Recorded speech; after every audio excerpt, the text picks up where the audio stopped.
Looking for a fun and informative podcast all about training working dogs? Look no further than the LWDG Pod Dog. This weekly show is hosted by me, Jo Parrott, founder of the Ladies Working Dog Group, and I chat to experienced trainers and experts in the field who will give you helpful tips and advice. Whether you're just getting started or you've been working with dogs for years, this podcast will have something for you. So pull up a chair, pour yourself a cup of coffee and tune in to LWDG Pod Dog. Let us help you build a better bond with your best friend. Hello and welcome to another episode of the LWDG Pod Dog. This week we're going to be talking all about where to start with a HPR. Joining me for this fantastic conversation is Sharon Pinkerton. Sharon, how are you today? I'm very good, thank you. Now, you have been recommended to me wholeheartedly as somebody to talk about with regards to HPRs. I will be honest, my understanding of them is very small, very limited. What is your background in working with HPRs? Well, primarily, I had my first German Wirehair pointer when I was still at school. But if I was honest, I was very much on the dog show side. I liked them aesthetically, what they look like. And it wasn't until a little while afterwards that I was being asked to, why was I just doing show? The breed can also work as well. And I had a very good friend who was a falconer who had a puppy from us a long time ago. And it was him that said, come on over and see what the breed can actually do.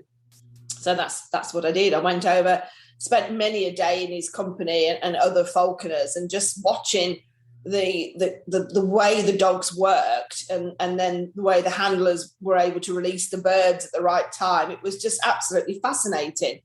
But it was a little while later before I got really hooked onto the field trial side. And that was just, it is really our only shop window to prove that the breeds are capable of still doing the jobs that they're designed to do. But most people now just enjoy the breeds as a general all-round shooting dog, general purpose shooting dog. I think you've got to have a very special temperamental character to do field trials, because if you're driven 4 to 5 hours and something happens in the first few moments and then you hear those dreaded words, pick your dog up, and then you know you've got another 4 or 5 hours back wondering, well, if I'd have done this better, could I have got away with that? It's it can be quite leveling, field trials. There's been, without doubt, an increase in the amount of people owning HPRs in the UK. Since World War II, I think, is when they sort of seen an influx. But very much so with lockdown, where everybody decided having a dog was a great idea. Are HPRs good as pets? They can be. They're very much so. If you think in terms of the countries of origin where they've been designed, they were never intended to be pets. But because they have this character and intelligence, they can adapt to most sorts of lifestyles. But the only problem, basically, when it goes wrong is if you're not keeping them busy enough. And it's the mind, keeping the mind busy rather than the legs, because you just make them fitter and fitter. You just need to. And it also helps build up that teamwork, that relationship that always is really good when you're doing anything with your dog. If you end up going out like two pals doing something together rather than two people trying to work against each other. So they do make good pets, but you have to understand what they're originally bred for and understand that you cannot change that genetic makeup. So work with what you've got and enjoy them. When we look at the sort of HPR breed section, they are a very wide range of characteristics, aren't they? Whether you're even looking from long haired to short haired to wherever, they are very much a different individual breed in their own right. There's no sort of a grouping, is there? No, there's very few overlaps. Probably more so with the Hungarian Vizslas, wires and smooth, the Germans long, smooth and wire hairs. But on the whole, they are subtly different with their whole manner in so much some do make easier pets than others. Some are just out and out hunting machines that are not quite so good on their retrieving. Some are naturally better retrieving. And that generally just goes back to what they were designed to do in the first place. But they are so different. They really are. You just have to understand, like not everybody would want the Brittany, not only for their looks, there's some, because they're a busy little dog. They're one of the most fascinating dogs to watch when they really are working. And they're such an ideal size for a family. But unless you're used to something that's going at 100 mile an hour, it's probably not the best HPR to start with. When I looked at all the different sort of names that come under the HPR umbrella, and I saw this little Brittany Spaniel, I was like, how did you make it into there? Because aren't you making it to be over here with the Spaniels? But so what is it gets a dog breed put under that HPR umbrella?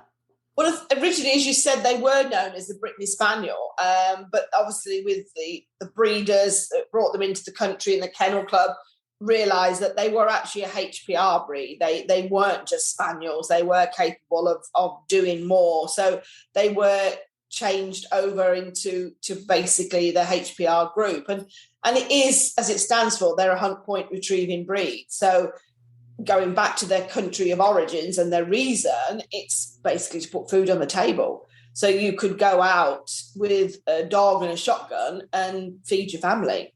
It's not, you wouldn't want, they're not very good when you're on commercial shoots where there's hundreds and hundreds of birds. That just is not what they're designed to do. But like the falconry, you could walk for several hours and only see one rabbit or one pheasant. And so that's dinner. So, and that's where they're really good, because they will keep hunting until they obviously find the game. And then because they naturally then will point, it does give the owner a chance to get up to them and get ready to shoot. And then obviously if they've managed to shoot, the dog then brings it back. So it's just a good all-round dog, but people have to understand that's what they're capable of. There's a lot of it that's natural, but the rest of it does come with training. Well, the dog you've just described, if you think about it, is incredibly versatile, isn't it? Like you said, you can have one in the house that can feed the family. So when we're talking about them and we're like, oh, hunt and point and retrieve, it can put people off thinking, where do I even start with training a dog like this? But where do you start?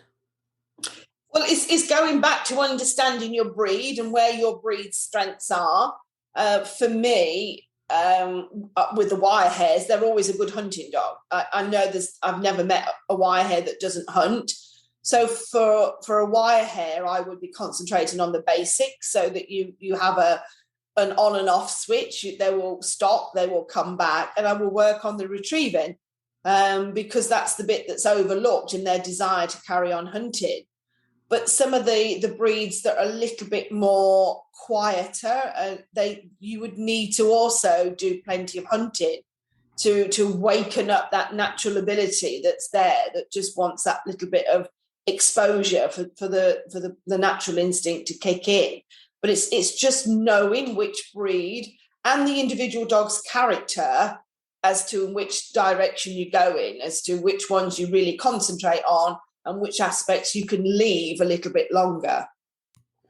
So obviously there's 3 parts of HPR, and like you just said, you're knowing the breed to know which of his instincts will be probably the strongest, is what you're saying, isn't it? And maybe work on the weakest at the beginning. But when we say, okay, a HPR is retrieving, would we expect a different type of retrieve to that we would expect from a Labrador? Yes. Unfortunately, you would, because they are, without being very rude, they are so intelligent, they would get to the point that you couldn't just keep sending them back for a retrieve. It would be just like, well, I've done it once, I've done it twice, and now you expect me to do it again. And they would also have the character to then just think, well, I'll go and do something else myself. Because they're bored, and this is probably the biggest reason why the HPR breeds are difficult, and we are ourselves tend to keep our retrieves a set distance because we know our dog can do that. We know our dog can do it, so we don't push ourselves. So we end up probably making the dogs even more bored because we're doing things that we know they can do instead of going, do you know what? I'm actually going to do another 20 yards on this and see if we can do it. And that's what they need. They need to work and not be bored. So that suggests an intelligence level where they like, stop taking the mick, you know I can do it, ask me to do something that maybe I can't. Yes, basically that's it. You need to keep challenging them. And then they are more enjoyable then, because they really sort of go, yeah, let's do this, we can do this sort of thing. And you get a happy dog, a happy owner, and yeah, job's done. You can understand, though, from a novice perspective, if you weren't aware of something like that trait, you could quite easily believe you have a reluctant retriever when actually there's no reluctance. There's just, stop asking me to do the same thing. Yes, yeah. You haven't done the right exposure. You've either bored them to tears, or you haven't wakened that instinct early enough that they then find one of their other natural instinct, maybe hunting, is more exciting. With regards to the hunting, again, would we see something similar? Like, obviously, their ability to travel distance makes them a very different breed to the Spaniel. But do they hunt like a Spaniel? No, they hunt differently. They have to obviously cover the ground, but then they can also be adaptive, and they can do hedgerows and even shorten their beat even more and do cover strips as such. But it's exposure again, really, in terms of getting them to learn to hunt the wind, keep the head up, which is really fundamental, because that tends to be, once the dog drops the nose, they become a tracking dog, and then things just unravel, really. So keep the head up, keep the hunting pattern there, and just have the ability to either push out, cover the distance, or shorten the distance and keep them close. I can remember once speaking to Matt Ball, and he explained very simply, for my simple mind, about hunt wind patterns.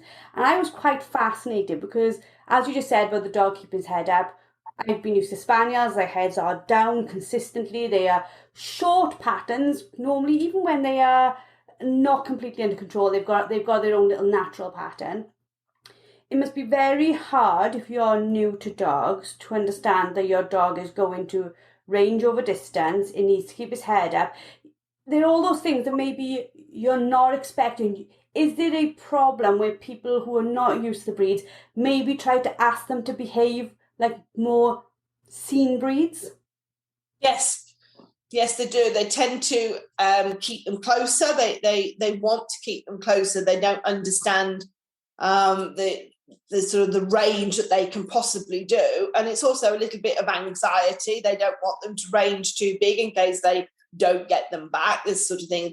If they hit a scent, they can cover big distances very quickly. And that's where the independence comes in. They carry on hunting. And I think unless you specifically buy a HPR for the working, either a shoot or field trials, I still think a lot of the HPRs are purchased on their looks alone. And I don't think people realise. They might later on understand what the breed can do and get encouraged to explore that more and be able to work and do something. But I don't think initially, unless you're buying for the competitive side, I don't think half the HPRs are bought on their ability, more on looks. I can definitely agree with that. And I think sometimes it's almost a sadness now because, for example, even a working lab, once this matures, will quite happily plod around with a family, go to the beach, throw some balls. He's quite happy in that lifestyle. A Spaniel, it likes to be interested and engaged, but again, it's not the end of the world if it isn't. I think for HPRs, if somebody isn't providing a lot of mental stimulation, they're going to come a cropper with them, aren't they? They are. It's going to be more difficult to have that sort of lifestyle. And really, that is a lifestyle everybody wants for their dog. They want them to be part of their family. And if they're going to go out on a day's shoot, they want to be able to enjoy them. But then if they're going to go out on a family day, they also want to have the dog with them, but for the dog to be part of the family and not being annoying. And this is why you just have to understand what you're taking on, that breeds that are capable of making decisions on their own. So give them something to do, build up that partnership, that teamwork, so that all the good things in life comes from you. And that will just help the dog be then happy on almost a down day. The fact that we're not doing much, we've been out, we've done a bit of training, now we're having a family day, and you just settle on that blanket and enjoy it with us. And that's what I always say to puppy people is build up that teamwork right through the word go. And I see it so often when I have people come for training that the dog's not looking at them. There's no focus. They're just scanning the horizon to see what they can find that's more interesting than mum and dad. And all of a sudden, mum and dad is no longer center of their universe. They've got the natural abilities woken up, and then they're looking for something else to do. And you've just got to take a step back and reinforce the fact that if you want to do the nice things in life, we do them together. And without me, you go nowhere, sort of thing. And it will come back. But it's amazing how many people don't realise they have lost that initial focus until things go seriously wrong, where dogs are really being disobedient. We spoke to a volunteered spaniel aid rescue in January, and I think in 3 weeks they'd had something like 90 dogs put forward to be put to sleep, and a large percentage were under 2, and even larger percentage under 1. And I think with any working dog, you have to be very much aware of what you're taking on. With HPRs, do you think that once you've connected and once you're aware of it and once you've done the work at the beginning, they become an absolute team player?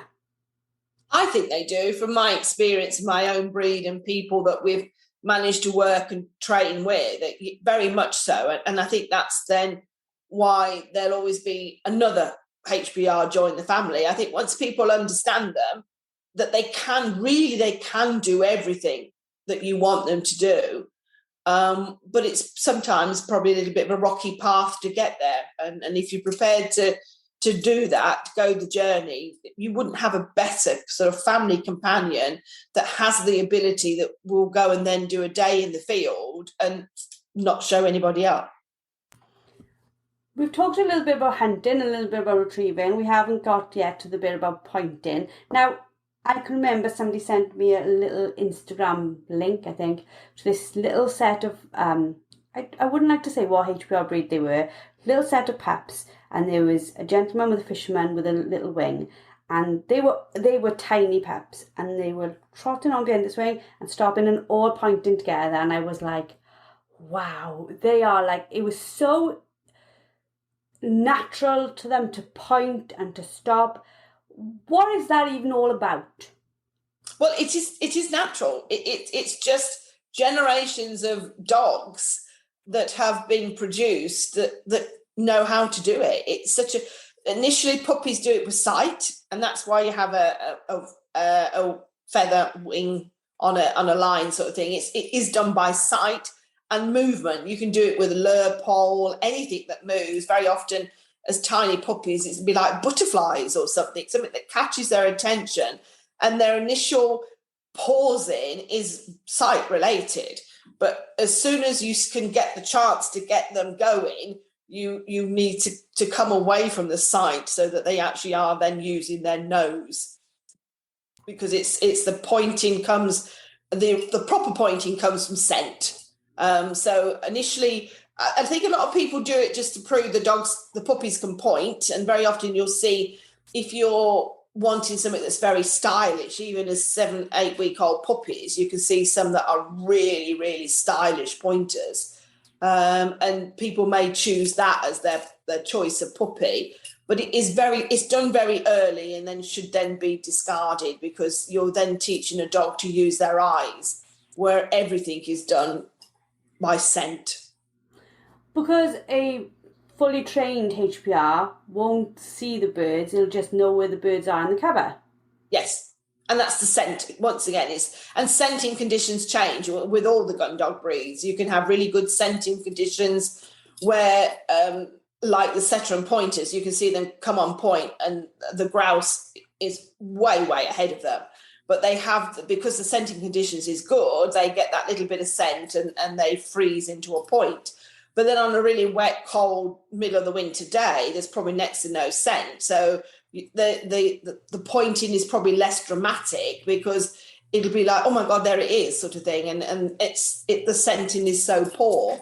And it's just amazing how much scent can make a difference in terms of that pointing.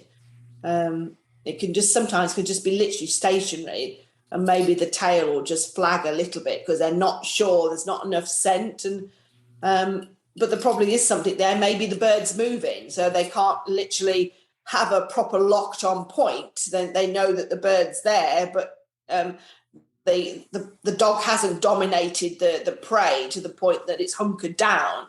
It still feels it's got a chance to get away, and so it'll start to run. And that's generally why you don't get a very staunch point, because the bird or something's running. You can see, though, when I watch videos now of them doing it as adults, it's so helpful if you're the hunter, because they've done the work for you. Like, I can remember growing up, my mum, not my mum, my dad and my brother would go out rabbit shooting on the farm. They didn't have, I know for a fact, there was no dog doing what a HPR would do. It literally was themselves. But it makes it a more difficult hunt, because the rabbits are far cleverer, I think, sometimes than us humans. Yeah. But with the aid of that dog, you've got a far more efficient, reliable way of sourcing food. You have. If you think in terms of your time in the beating line yourself, how many times have you walked through and then a bird gets up behind you because they've managed to bypass the dogs? Whereas if you've got a single dog that's hunting ahead of you, that the birds have not been spooked, then you've got more chance of homing in and getting a proper point, because the dog has smelt the bird's not been upset because everything is quiet. And then, as you say, you get this dog come on point, and then you've got time to get up there, get your gun loaded, think where the bird might go, head back to the pen or away, and get yourself in a much better position. So yeah, it's a real good art. When it comes together, there's nothing better to see it all come together, and it looks so natural. I wonder, whilst we're talking, how many people who buy a HPR without understanding this have even seen that a dog can do this, and they're missing out. They're missing out on knowing how amazing these creatures are. When somebody's sort of fallen into our podcast or into the group, and they're like, I have bought one of these breeds. I bought it as a pet. I didn't know it could do these things. I'm now a little bit anxious, like you said, take it off the lead. I'm worried where it's going. Where do they start? Even if they don't want to train to go on a shoot or go hunting with it, what are the basics for HPR? Basics is pretty much like any dog, really. You want a dog that will come back when it's called, so that's more of a safety aspect. You can allow them to have a lot more freedom if you know that when you recall them, they'll come back. It stops them running over a road. It stops them running towards a dog that may be dog aggressive. So that recall is probably the most important thing that you have to teach. But what tends to happen is that you have a real good puppy recall, because the puppy is unsure, so it sticks close to mum. Not going to go very far. Make sure mum's always in sight. And then you just get a little bit blasé because you've always had a good recall. And then all of a sudden, he might come across a rabbit or a pheasant or a deer, and then the light bulb goes off in their head, and it's like, wow, now I know what I'm here for. And all of a sudden, that invisible lead between mom and dog has gone because the natural instincts kicked in, and it's like, now I know what I'm doing. And then that's too late. And then the people lose the confidence. Then it's just like, well, no, I can't do this anymore. I can't let them off loose because they do this, they do that. And they lose out, as you say, on such a natural ability that's there, just waiting to be wakened up. And it's just, you get it all the time when people buy puppies, and they'll ring you and just say, oh, he's just had the first point. He's just been on the road and I couldn't see anything, but he moved, and a big cockbird lifted. Oh my God, it's wonderful. I didn't think he could do that. And these are all the things that people are missing out simply because they haven't done that basic recall. So they never give the dogs the opportunity to do that, so you can see what your dog can do. This month within our masterclasses, we've done a basic recall, and there's a little bit about chasing recall, and it's all about building that bond, isn't it? So that when they hear that whistle, they're like, whatever mum's got is way better than whatever I'm doing. Yes. And sometimes we forget that not as simple as that, but we just have to be way more exciting than whatever they're doing, and do that from a very young age. Yes, it's back to what I say to people. You have to be the centre of that dog's universe. Doesn't mean to say that he decides what you do. You're still the top dog as such. But they have to understand that all the good things in life come as a team. Whatever they get and enjoy is because of you. And that's where they have to learn. So that bond is there. And as I said earlier, the eye contact, that's when people don't realise they're starting to lose it. They probably, and it creeps up, and over a space of a week or 10 days, they haven't thought about it. And they'll also then find that other little things will slip, like just in the kitchen, go and lay down. And it's like, they haven't done it. And you tend to think other things are just slipping a little bit. And it's just where the dog's starting to think, well, do I really want to do this? I think I'll do my own thing. And I know what she means, but I'm still going to do it in my time. And then it all builds up. Once that happens, the next thing is that they'll carry on running and not come back on the recall because their owner is no longer interested. There's something else out there is far more interesting. And you've lost that bond. You can get it back hard. We do like a weekly group coaching, and whatever the question is that one of the members may ask, 9 times out of 10 the trainers or the experts, or even somebody who's more experienced than the person asking the question, will say something along the lines of, the problem didn't start on the training field, the problem started back in the house when you were letting the little bit slip. You know, it's this consistency, isn't it? Yeah. And these dogs, regardless of whether the HPR, Spaniel, a working dog, needs that consistency to know where the lines are. Yeah, absolutely. Yeah, and we all slip. There are all times that we may have something on our mind. We've gone out with the dogs and we're not really in the right frame of mind. And before you know it, you are yourself allowing these things to slip. And it's just like, no, stop it. You've asked them to do something. Now it's got to happen. And so we're all human. It happens to us all. And I think that's where even the novice people need to understand that we all do it. It's just recognising when it's slipping away and to get it back. For those who are thinking, oh, well, I've got a HPR, I've got to have a recall. Does a HPR, and you're going to have to excuse my ignorance in this, do you teach a HPR like to sit? Do you teach them a stop? You know, all the things that we would teach a Spaniel, directions on a PIP. Do they have all those things? Yes, they're all teachable. But most people won't, unless they're going to do proper working or compete, won't necessarily do that. And this is where, because they buy these breeds on their looks, I think the only thing you can really ask pet companion people to do is to teach a recall. And then once they've got to that point, they start to see more of what the dog's capable of, and then you can start to introduce, would you know what? You can actually teach them to sit on the whistle. And even better, you can stop them and then direct them to where you're going to go next. And I think it's the confidence. It's once they've nailed something like recall, they then feel that they've got a chance of teaching their dog something else. And then because they've enjoyed that and the dog's enjoyed it, I think it's a natural progression is to do a little bit more. And I think one of the greatest things that people, more the pet companion side, people don't understand is that your dog, a gun dog, can still work without actually doing anything with birds, with the dummies and working tests and just going out with a couple of dummies and a tennis ball and making your own retrieves and jumping over ditches. You don't have to be seen to handle birds. You don't have to make that step into the shooting world, which for some people is not what they want to do.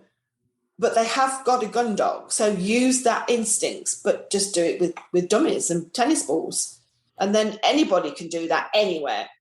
And that's fascinating you said that, because one of the sort of things that, and my husband wouldn't let me have another dog now, he would probably divorce me. But when I've looked at HPRs, I've thought, oh, I don't know if I've got the ground, I don't know if I've got access to moors. Do you think people think that HPRs need vast amounts of land and sort of dismiss all the things that you just discussed? The fact that, you can take them to a field with a dummy, with a ball, and still have fun with them? Yeah, I think so, definitely. I think they have this sort of sight that it is their moorland dogs. Well, yeah, they are absolutely capable of that. But if you live in the middle of a forest, then they're just as capable of hunting a forest sort of thing. They are so adaptable. But it's just trying to get people to buy into the HPR world for the right reasons and not just on looks, making them understand that this general hunting gun dog aspect is in their DNA. That you can't change that. You might think that you've bought a puppy from Pet Lines, but it's still there. It hasn't got to the Spaniel and the Labrador stage where you've got a definite split. We haven't. We have very much got a dog that'll look like what it's intended to do, go in a show ring one day and in a shooting field the next. So, and that's what we have to keep natural, is the dual purpose look and their ability to do what they say on the tin. Yeah, because there very much is a split between, even like a show cocker and a working cocker. You can absolutely tell. Do you think that, when I was talking to Lucy one day, and she was talking about the vulnerable breeds, like some of the setters have moved into vulnerable breeds because there's just not many of them being bred. And then you look at things like a working cocker, I think it was 80,000, or not working cocker, a cocker spaniel, 80,000, I think, were registered the year before last, puppies. That's a vast amount. Again, do you think it's more this misunderstanding of people thinking a cocker is a cocker? All these breeds are just generalised rather than understanding there are strains of them that do a job. Yeah, because I used to have show cockers. I don't have them anymore, but yeah, that would be the same. And I also had boarding kennels for 10 years, and people would come in, pet people would come in with a little, very pretty little working cocker and then complain like mad because they're never still. They always want to do something. They want to retrieve. They want to go out. And it's like, I never thought cockers were like that. And it's just like, well, you've actually got the working type cocker, the one's expecting to do something. So you should have gone for a showbred cocker that's going to enjoy 1 or 2 walks a day and sit on the settee alongside you and eat biscuits with you. So you've done the wrong thing. You've got the wrong. Well, I didn't realise there was a split. And that's just as much to blame for the breeder, actually, for not being upfront and saying, do you know what? If you want a pet, these puppies aren't for you. And I think the breeders in any breed have got a part blame to this, and not being honest. And certainly it didn't help through the pandemic when people decided they wanted dogs because there was nothing else to do. And then more the unscrupulous breeders suddenly saw it as a way of making loads and loads of money. But because of the shutdown, people couldn't travel to the right. And it's just like, well, whoever was there at the door with money in hand had puppy. And it all went desperately wrong there. But I do think because the HPRs are quite challenging, I don't think there's been a huge amount of that aspect. There has been a lot more breeding done, but not on the scale of your real popular breeds. Out of all the HPRs that you work with and you judge, what is your favourite HPR? Well, the one I've had since I've been, it was basically the wire-haired pointer. Yeah, I love the wire-haired pointer. I love to watch a Brittany work. I really do. I just admire their tenacity.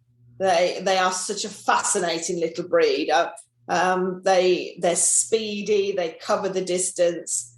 But they're always a dog that I really enjoy watching. And I also like the Munsterlander because they too are quite a sort of a striking dog, and with their colouring and their coat as such, they really do take the eye. But I think if on general working ability, I think the wire hairs for me have got it. Yeah. and I suit their character. We're both strong characters. They're German and I'm a strong person as well. So we gel along quite happily. And of all the HPRs, which do you think is the most challenging to take on? Probably the Viner armour, because they are quite a different character. They really are the thinking breed. Tremendous if you get on their wavelength. They are amazing, but more often than not, they have quite a lot of bad press on them, and it's generally because people don't understand. They can switch off quite easily because they don't take firmness very easily, and then they switch off and look a bit sort of like, I don't want to do this, and so I think they're the most challenging. But once you see them come together and work, they're a pleasure, because I know just how difficult they can be. Fantastic. Well, thank you for another amazing podcast. I've absolutely learned loads from that, and it's actually made me less worried about the differences between the breeds. You know, right. It's actually been very, very eye-opening. For anyone who wants to know more about HPRs or has an HPR and wants to talk to you, how best to get hold of you? Well, basically by email, Sharon@bareve.com, or by mobile. I'm quite happy to give my mobile number out. I'll link them into the show notes below, so I'll put your details there. Thank you very much for doing this for us. I do truly appreciate it, and we look forward to working with you in the next few months and doing some masterclasses on HPRs and learning even more. For those of you who are listening and have enjoyed, please make sure to check the show notes, get Sharon's details, go along, find her on Facebook, etc. Give us some love, and we shall see you all next week with another amazing podcast. Thank you for listening to LWDG Pod Dog with me, Jo Parrott. Now, we all know training a dog takes time, energy and patience, but our lives can be really, really busy. Don't worry, the LWDG has got you covered. Join us for our free planning workshop, where we'll show you how to use short 10-minute training sessions each day to fast forward your dog's education. Our experts have years of experience in training dogs and will help you get started on the right foot. Register now and start making progress with your furry friend today. Go to our Facebook page, the Ladies Working Dog Group, and click on the pinned post, or visit www.thelwdg.com.